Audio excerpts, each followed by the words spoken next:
Pregnancy plan చేసుకునే couples period వచ్చాక ఎన్ని రోజులకు కలిస్తే ప్రెగ్నెన్సీ నిలబడే అవకాశం ఎక్కువ ఉంటుంది.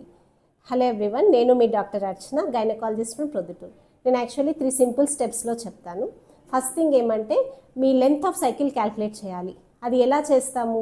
మనకు ఈ మంత్ పీరియడ్ వచ్చిన ఫస్ట్ డే నుండి నెక్స్ట్ మంత్ పీరియడ్ ఎప్పుడు వచ్చింది ఫస్ట్ డే అనేది మనకు లెంత్ ఆఫ్ సైకిల్ అవుతుంది.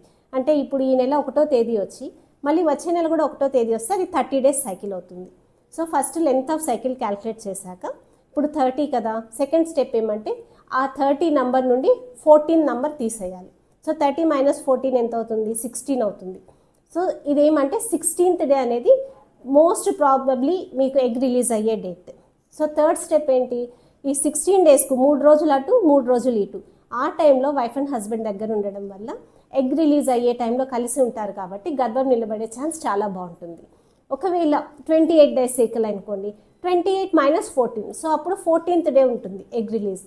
సో 14th డేకి 3 రోజులు అటు 3 రోజులు ఇటు వైఫ్ అండ్ హస్బెండ్ కలిసే విధంగా చూసుకోండి.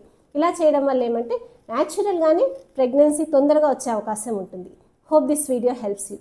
If you like my content, don't forget to subscribe my channel. Thank you.